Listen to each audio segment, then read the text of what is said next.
नमस्कार मित्रांनो, मी निखिल चौधरी पुन्हा एकदा स्वागत करतो आपल्या सर्वांच्या यूट्यूब चॅनल टेक्निकल इन्फो मराठीमध्ये एका नवीन आणि महत्त्वपूर्ण व्हिडिओसोबत. मित्रांनो, MSBTचा रिझल्ट लागलेला आहे. त्यानंतर मित्रांनो आता आपण या व्हिडिओमध्ये बघणार आहोत की ATKT रूल नेमकं काय आहे. त्यानंतर कॅरी ऑन आणि OTO आपल्याला लागेल का, तर कुठल्या विद्यार्थ्यांना कॅरी ऑन आणि OTO भेटणार आहे. शिवाय मित्रांनो आपण बघणार आहोत हे जे सिम्बॉल्स तुम्हाला या ठिकाणी दिसत आहेत, या सिम्बॉल्सचा अर्थ काय होतो. हा सिम्बॉल जर का तुमच्या मार्कशीटवर असेल तर या सिम्बॉल्सचा अर्थसुद्धा आपण आजच्या व्हिडिओमध्ये बघणार आहोत. त्याशिवाय मित्रांनो कोणता विद्यार्थी पुढच्या वर्गात जायला इलिजिबल आहे हे सुद्धा आपण आजच्या व्हिडिओमध्ये बघणार आहोत.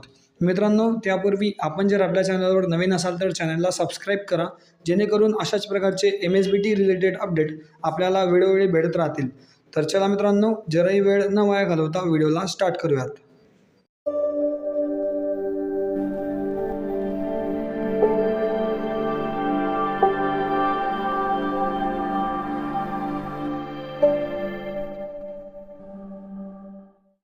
तर मित्रांनो आपण सर्वात प्रथम सिम्बॉलपासून स्टार्ट करूयात.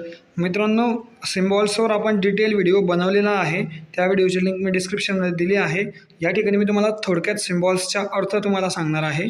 बघा मित्रांनो, तुमच्या मार्कशीटवर जर का अशा प्रकारे स्टारचा सिम्बॉल असेल तर तो विषय जो आहे तो तुमचा बॅक राहिलेला आहे. मित्रांनो याचा अर्थ असा होतो.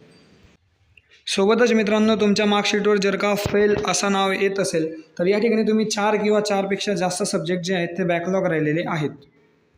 त्याशिवाय मित्रांनो तुमच्या मार्कशीटवर जर का @ आणि हॅशटॅग अशा सिम्बॉल असेल तर @च्या सिम्बॉलचा अर्थ असा असतो मित्रांनो की तुम्हाला त्या ठिकाणी ग्रेस जो आहे, ग्रेस मार्क्स तुम्हाला एक्स्ट्रा मार्क्स दिले गेले आहेत. आणि हॅशटॅगचा सिम्बॉल असा असतो मित्रांनो की तो जो सब्जेक्ट आहे त्या सब्जेक्टला सोडून तुमचे जे विषय आहेत ते सगळे क्लिअर झालेले आहेत. म्हणजेच मित्रांनो हॅशटॅग म्हणजे तुमच्या बॅकलॉगचा सब्जेक्ट असतो जो तुमचा आत्ता क्लिअर झालेला आहे अशा प्रकारे. या व्यतिरिक्त मित्रांनो तुमच्या मार्कशीटवर जर का ATKT असे लिहून येत असेल ATKT तर याचा अर्थ असतो अलाव टू कीप टर्म, म्हणजे तुम्ही पुढच्या सेमिस्टरला जाण्यासाठी अलाव आहेत याचा अर्थ असा असतो. तर आय होप मित्रांनो तुम्हाला थोडक्यात समजलं असेल की या सिम्बॉल्सचा अर्थ कसा असतो. मित्रांनो आता आपण मेन मोटिव्हकडे जाणार आहे. ATKT रूल आणि कॅरी ऑन किंवा OTO कोणाला भेटणार आहे तर बघा मित्रांनो या ठिकाणी आपण जे आहे तो पहिले ATKT रूल किंवा आपण त्याला पुढच्या वर्गात कोण जाऊ शकतो याच्यावर आपण पहिले डिस्कस करूयात. मित्रांनो तुमचे ATKT रूलनुसार तुम्हाला फर्स्ट इयरमधून सेकंड इयरला जर का जायचे असेल तर तुम्हाला 4 बॅकलॉग जे आहेत ते इलिजिबल असतात. 4पेक्षा जास्त बॅकलॉग जर तुम्हाला असतील तर तुम्ही या ठिकाणी YD पडणार आहात. मित्रांनो तुम्हाला याचे जे सेमिस्टरचे सब्जेक्ट आहेत ते तुम्हाला पुढच्या सेमिस्टरला क्लिअर करावे लागतील आणि त्याच्यानंतर तुम्हाला पुढच्या सेमिस्टरला एंट्री भेटणार आहे. त्यासोबतच मित्रांनो सेकंड इयर तो थर्ड इयरचा जो क्रायटेरिया असतो तर सेकंड इयरमधून थर्ड इयरमध्ये जायच्या वेगवेगळ्या क्रायटेरिया असतो तो आपण ऑलरेडी मागच्या व्हिडिओमध्ये डिस्कस केलेला आहे.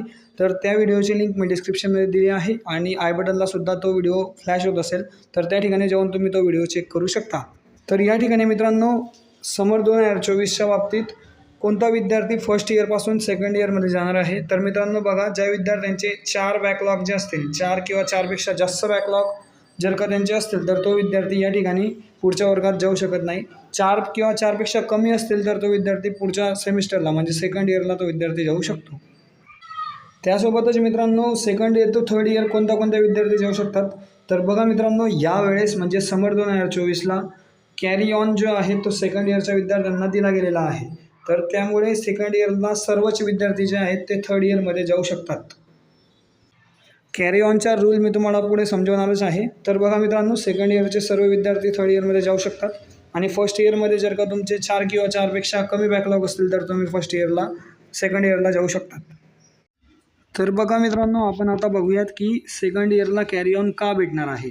तर बघा मित्रांनो फर्स्ट इयरला की स्कीम जी आहे तुमची लागू झाली होती. तर मित्रांनो आता जे विद्यार्थी फर्स्ट इयरला आहेत तर ते विद्यार्थी आता सेकंड इयरला जाणार के स्कीममध्ये, बरोबर.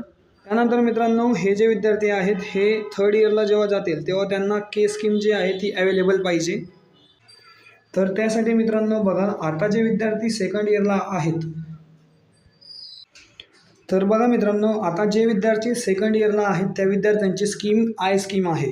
तर बघा मित्रांनो जर का विद्यार्थी सेकंड इयरला बॅकलॉग राहिले तर त्या विद्यार्थी आय स्कीमचे विद्यार्थी असतील आणि मित्रांनो जे सेकंड इयरचे के स्कीमचे विद्यार्थी असतील ते जर का सेकंड इयरच्या विद्यार्थ्यांसोबत आले तर मित्रांनो तुम्हाला आय स्कीम आणि के स्कीम जी आहे त्या ठिकाणी स्प्लिट होताना दिसेल. तर त्यामुळे मित्रांनो सेकंड इयरचे जे सर्व विद्यार्थी आय स्कीमला आहेत त्या विद्यार्थ्यांना पुढे कॅरी ऑन देण्यात येईल आणि त्या सर्व विद्यार्थ्यांना थर्ड इयरला आय स्कीमला बसवलं जाईल, जेणेकरून जे सेकंड इयरच्या के स्कीमचे विद्यार्थी पुढच्या वर्गात येणार आहेत त्यांना फक्त आणि फक्त के स्कीम जी आहे ती अवेलेबल राहील. बट तुमचं जेव्हा ॲडमिशन कन्फर्म होईल त्यावेळेस तुमच्याकडनं एक प्रतिज्ञापत्र वगैरे घेतलं जाईल आणि त्यानंतर तुम्हाला सगळ्यांना कॅरी ऑन जो आहे तो दिला जाईल. सेकंड इयरला कॅरी ऑनच्या संबंधित आपल्याला ऑफिशियल काही नाही आहे, बट या ठिकाणी त्यांना 100% कॅरी ऑन जो आहे तो देणे आहे. तर कॅरी ऑन तुम्हाला भेटणार आहे मित्रांनो. तर मित्रांनो आय होप तुम्हाला समजलं असेल की कोण कोण पुढच्या वर्गात जाऊ शकते. मित्रांनो जे फर्स्ट इयरचे विद्यार्थी आहेत त्यांचे 4पेक्षा कमी बॅकलॉग जे आहेत तर ते विद्यार्थी सेकंड इयरला जाऊ शकतात आणि सेकंड इयरचे सर्व विद्यार्थी जे आहेत ते थर्ड इयरला जाणार आहेत. तर मित्रांनो अशाच प्रकारचे नवनवीन व्हिडिओसाठी आपलं चॅनल टेक्निकल इन्फो मराठी याला सबस्क्राईब करा, जेणेकरून अशाच प्रकारचे नवनवीन व्हिडिओ आपल्याला भेटत राहतील. व्हिडिओ आवडल्यास व्हिडिओला लाईक करा, जास्तीत जास्त विद्यार्थ्यांपर्यंत शेअर करा, काही प्रश्न असल्यास कमेंट करा. तर भेटूयात एका नवीन व्हिडिओसोबत. तोपर्यंत धन्यवाद. Thank you so much.